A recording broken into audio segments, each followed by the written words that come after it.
Le jeune géant, un conte des frères Grimm, lecture par Christophe Tabar. Un paysan avait un fils qui n'était pas plus gros que le pouce. Il ne grandissait nullement, et en plusieurs années sa taille ne s'accrut pas d'un cheveu. Un jour que le père allait au champ labourer, le petit lui dit « Père, je veux sortir avec toi. »« Sortir avec moi, dit le père. Reste donc ici, tu ne ferais que nous gêner dehors, et de plus, on pourrait bien te perdre. » Mais le petit nain se mit à pleurer, et pour avoir la paix, son père le prit dans sa poche et l'emmena avec lui. Quand on fut arrivé sur la pièce de labour, il l'assit au bord d'un sillon fraîchement ouvert. Comme ils étaient là, parut un grand géant qui venait de l'autre côté des monts. « Vois-tu le grand croque-mitaine, dit le père, qui voulait faire peur à son fils, afin de le rendre plus obéissant. Il vient pour te prendre. » Mais le géant, qui avait entendu cela, arriva en 2 pas au sillon, prit le petit nain et l'emporta sans dire un mot. Le père, muet de frayeur, n'eut pas même la force de pousser un cri. Il crut son enfant perdu et n'espéra pas le revoir jamais. Le géant l'avait emmené chez lui, il l'y allaita lui-même, et le petit nain prit tout à coup sa croissance. Il grandit et devint fort à la manière des géants. Au bout de 2 ans, le géant alla avec lui dans le bois, et pour l'éprouver, il lui dit « Cueille-toi une baguette. » Le garçon était déjà si fort qu'il arracha de terre un jeune arbre avec ses racines. Mais le géant jugea qu'il avait encore des progrès à faire, et, le remenant avec lui, il l'allaita encore pendant 2 ans. Au bout de ce temps, sa force avait tellement augmenté qu'il arrachait de terre un vieil arbre. Ce n'était pas assez pour le géant.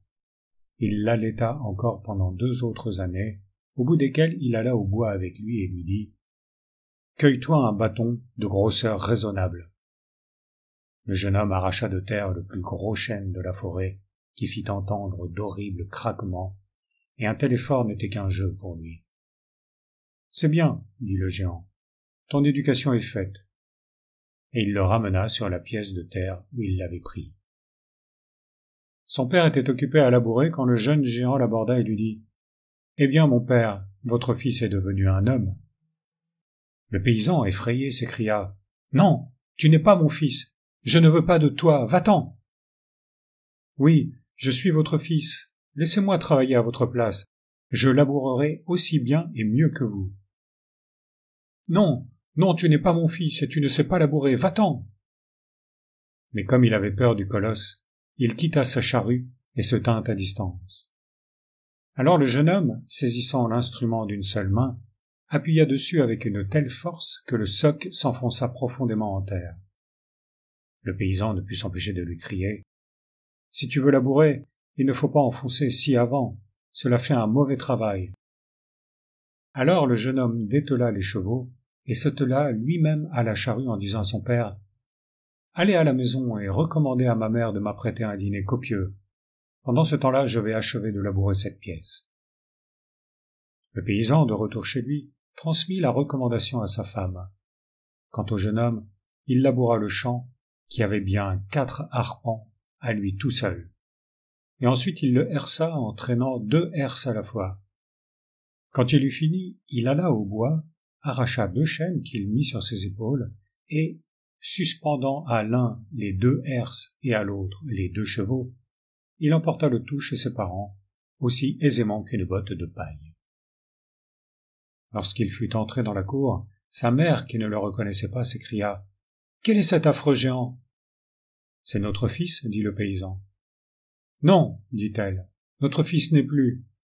Nous n'en avons jamais eu un si grand, il était tout petit. » Et s'adressant à lui encore une fois, « Va-t'en » cria-t-elle, « nous ne voulons pas de toi. » Le jeune homme ne disait pas un mot.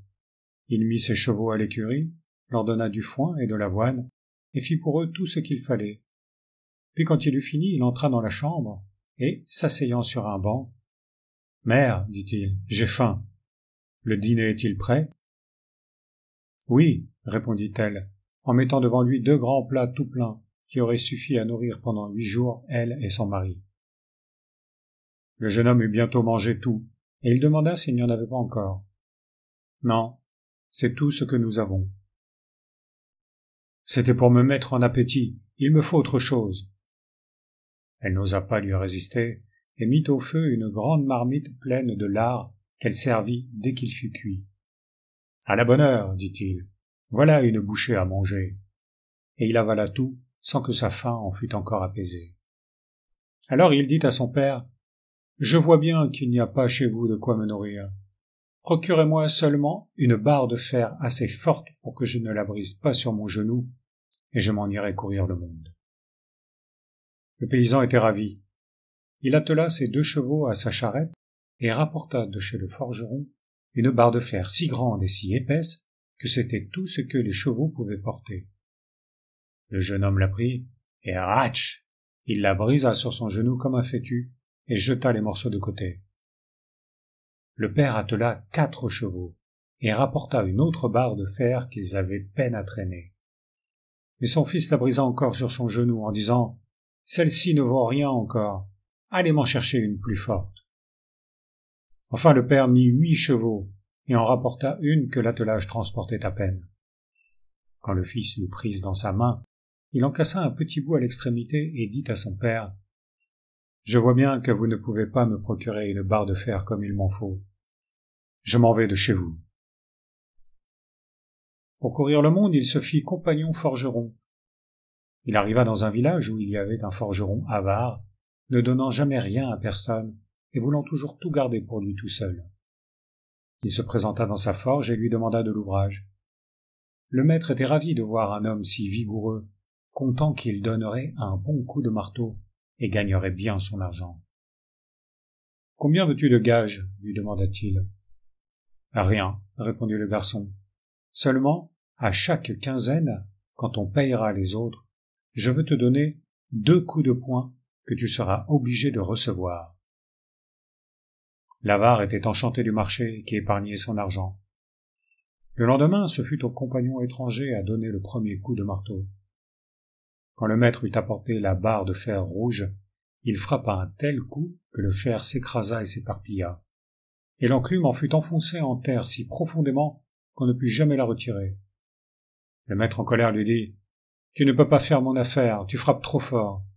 Que veux-tu que je te paye pour l'unique coup de marteau que tu as donné ?»« Je ne veux que te donner un petit coup, pas davantage. » Et il lui donna un coup de pied qui le fit sauter par-dessus 4 voitures de foin. Puis il chercha la plus grosse barre de fer qu'il put trouver dans la forge, et la prenant à sa main comme un bâton, il continua sa route. Un peu plus loin, il arriva à une ferme et demanda au fermier s'il n'avait pas besoin d'un maître valet. « Oui, dit le fermier, il m'en manque un. Tu m'as l'air d'un vigoureux gaillard qui entend déjà la besogne. Mais combien veux-tu de gages ?» Il répondit qu'il ne me demandait pas de gages, mais le pouvoir de donner tous les ans au fermier 3 coups que celui-ci s'engagerait à recevoir. Le fermier fut ravi de ce marché, car c'était encore un avaricieux.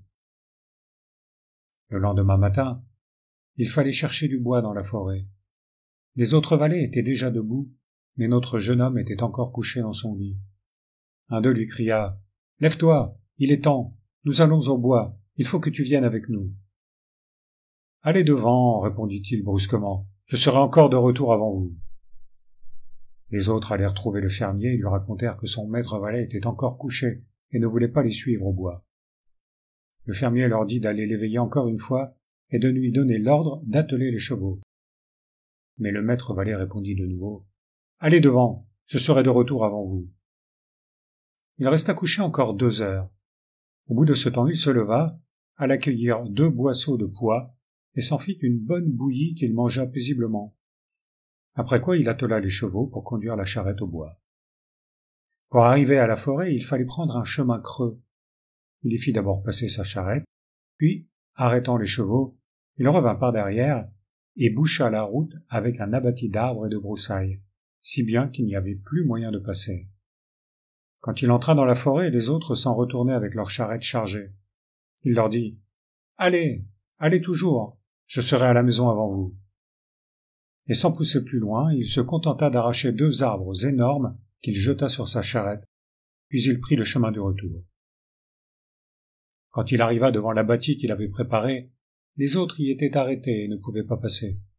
« Eh bien, leur dit-il, si vous étiez restés comme moi ce matin, vous auriez dormi 1 heure de plus, et vous n'en seriez pas rentrés plus tard ce soir. » Et comme ses chevaux ne pouvaient plus avancer, il les détela, les mit sur la charrette, et prenant lui-même le timon à la main, il entraîna tout cela comme une poignée de plumes.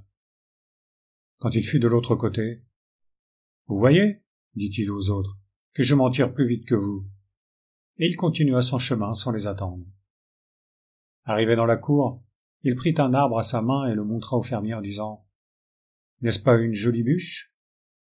Le fermier dit à sa femme « C'est un bon serviteur.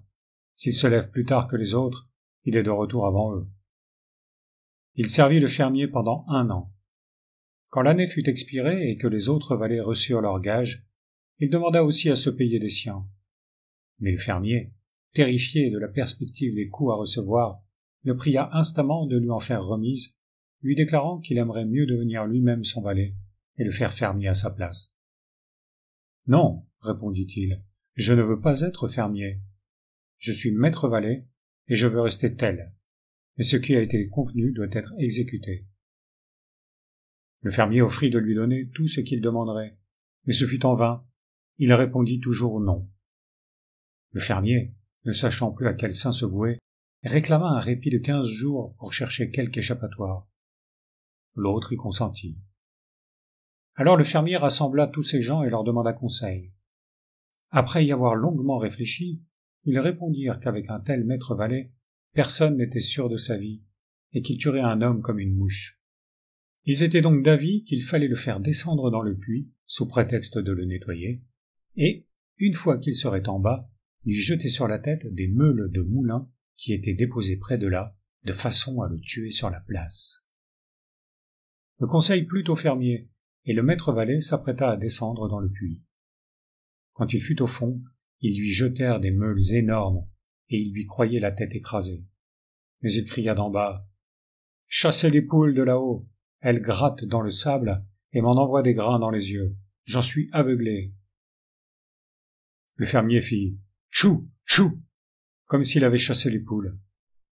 Quand le maître valet eut fini et qu'il fut remonté, « Voyez, dit-il, mon beau collier. » C'était la plus grande des meules qu'il avait autour du cou. Le maître valet exigeait toujours ses gages, mais le fermier lui demanda encore 15 jours de réflexion. Ces gens lui conseillèrent d'envoyer le jeune homme au moulin enchanté pour y faire moudre son grain pendant la nuit. Personne n'en était encore sorti vivant le lendemain. Cet avis plut au fermier, et à l'instant même, il commanda à son valet de porter 8 boisseaux de blé au moulin et de les faire moudre pendant la nuit, parce qu'on en avait besoin tout de suite. Le valet mit 2 boisseaux de blé dans sa poche droite, 2 dans sa poche gauche, en chargea 4 dans un bissac, 2 par devant et 2 par derrière, et ainsi lesté, il se rendit au moulin. Le meunier lui dit qu'on pouvait bien moudre pendant le jour, mais non pendant la nuit, et que ceux qui s'y étaient restés avaient été tous retrouvés morts le lendemain. « Je n'y mourrai pas, moi, répondit-il. Allez vous coucher et dormez sur les 2 oreilles. » En entrant dans le moulin, il engrena son blé comme si de rien ne se fût agi. Vers 11 heures du soir, il entra dans le bureau du meunier et s'assit sur le banc. Mais au bout d'un instant, la porte s'ouvrit d'elle-même, et il vit entrer une grande table sur laquelle se posèrent tout seuls des plats et des bouteilles remplis d'excellentes choses, sans qu'il parût personne pour les apporter. Des tabourets se rangèrent aussi autour de la table, toujours sans que personne apparût. Et à la fin, le jeune homme vit des doigts, sans rien de plus, qui chargeaient les assiettes et s'escrimaient dessus avec les fourchettes et les couteaux. Comme il avait faim et que les plats fumaient, il se mit aussi à table et mangea à son appétit. Quand il eut fini de souper et que les plats vides annoncèrent que les invisibles avaient fini également, il entendit distinctement qu'on soufflait les lumières, et elles s'éteignirent tout à la fois. Alors, dans l'obscurité, il sentit sur sa joue quelque chose comme un soufflet. « Si l'on recommence, dit-il tout haut, je m'y mets aussi. » Il en reçut cependant un second, et alors il riposta. Les soufflets donnés et rendus continuèrent toute la nuit, et le jeune géant ne s'épargna pas à ce jeu. Au point du jour, tout cessa. Le meunier arriva et s'étonna de le trouver encore en vie. « Je me suis régalé, lui dit le géant, et j'ai reçu des soufflets, et je les ai bien rendus. » Le meunier était plein de joie car son moulin était délivré. Il voulait donner au géant beaucoup d'argent pour le remercier. « De l'argent, dit celui-ci, je n'en veux pas. J'en ai plus qu'il ne m'en faut. » Et prenant ses sacs de farine sur son dos, il retourna à la ferme et déclara au fermier que sa commission était finie et qu'il voulait ses gages. Le fermier était bien effrayé. Il ne pouvait tenir en place. Il allait et venait dans la chambre et des gouttes de sueur lui tombaient du front. Pour respirer un peu, il ouvrit la fenêtre, mais avant qu'il eût le temps de se méfier, le maître valet lui donna un coup qu'il envoya par la fenêtre dans les airs, où il monta toujours jusqu'à ce qu'on le perdît de vue. Alors le maître valet dit à la fermière : « À votre tour, le second coup sera pour vous. »« Non, non, s'écria-t-elle, on ne frappe pas les femmes. » Et elle ouvrit l'autre fenêtre, car la sueur lui coulait aussi du front. Mais le coup qu'elle reçut l'envoya dans les airs encore plus haut que son mari, parce qu'elle était plus légère. Son mari lui criait : « Viens avec moi !» Et elle lui répondait : « Viens avec moi, toi ! Je ne peux pas y aller, moi. » Et ils continuèrent à flotter dans l'air sans parvenir à se rejoindre. Et peut-être y flottent-ils encore. Quant au jeune géant, il prit sa barre de fer et se remit en route.